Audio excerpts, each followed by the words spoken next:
Hello, my name is Mr. Dumalaog, aka Mr. D, and I teach the Chicano Studies, Ethnic Studies, and English class here at Lock 1. Okay, first question.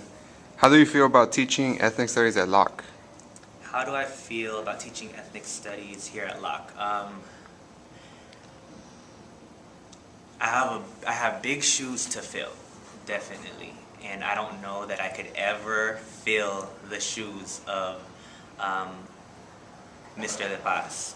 I hear amazing things about the life-changing transformations that students have had as a result of his teaching and his pedagogy, and he's basically built up a legend. You know, he's built a legacy here at Locke. And so there's a lot of rich history with the Chicano Studies class here that I feel like is a little hard to match, right? But I do want to say, when I first, even before taking the position, I was really nervous because, you know, I'm not Chicano. I don't identify as Chicano. And so I asked myself and I asked colleagues, like, do I have the right to teach a Chicano Studies class if I'm not Chicano, right?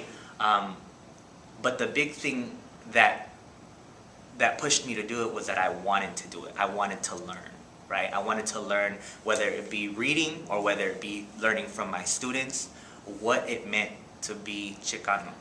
And I feel like I'm doing that every single day. So I have a lot of work to do, right? But I really feel like teaching ethnic studies here at Locke is a growing process for me, and it opens my eyes to see the rich and valuable community that we have here at Locke. So, what motivated you to actually teach ethnic studies? What motivated me? Ethnic studies changed my life. Yeah, and in what way? I could say that it probably saved my life in the sense that it allowed me to realize who I was. Okay, Mr. D, let me remind you, I was just in high school like a few years ago, right? And so I was a person who was ashamed of who I was. I told you all the story of my name and how I told people to call me Morris so that I could sound more white, and so that people wouldn't look at me and be like, who is Marus? And why is that such a weird name? So I was ashamed of my name, I was ashamed of my identity, I was ashamed of being Filipino and all the stereotypes that came up with that. And then I took ethnic studies in college, and that's where I began to feel like I knew who I was, and that who I was important in this world. And so, if anything, ethnic studies allowed me to realize that we are valuable individuals, but we also have a valuable culture, and we need to share that with the world. Do you take an ethnic studies class in high school? I never took an ethnic studies class, but I was always involved with like ethnic studies oriented like community organizations, and so they were kind of who helped me survive, right? So I was involved with. So you think if you would have taken it during high school like us and Lock 1, do you think it would have helped you years earlier? It would have helped you, like, guided you to the right path? Like, even during when you were in college, you think it would have been more helpful if you learned it in high school? Good question. I think it depends, you know, it depends. And just like how I learned from my students, like, you could teach something, but it's how you teach it and how it gets through to your students. It could be an interesting topic, right? But if it doesn't get through to your students, how will they receive it? And so I think if I had a passionate teacher who was comfortable in their own skin and knew what they were talking about, and had my intentions to learn and grow culturally, you know, identity-wise, then I think I would have benefited from it a whole bunch. Yeah. So some people are saying, like people in Arizona, that ethnic studies is a way of students learning for a revolution, so it can overthrow the system.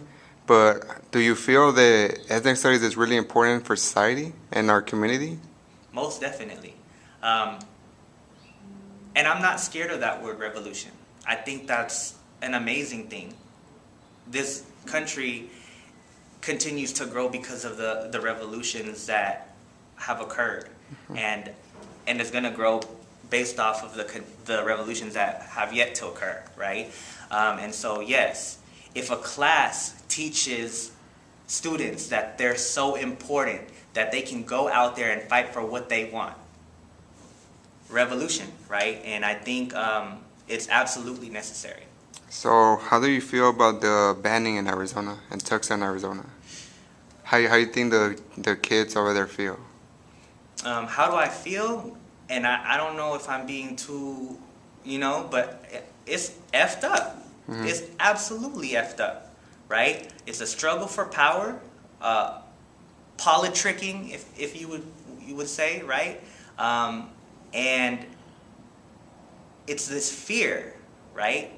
We have a certain subset of people who fear the uprising of another set of people, and so they do everything in their power to keep them out or keep them away. And the more you tell people they can't do something, the more we're going to want to, right? So how do I feel about the students? Of course, there's a big one piece of me that says I feel sorry for the students that they don't have ethnic studies there, right? Or they're getting it wiped away.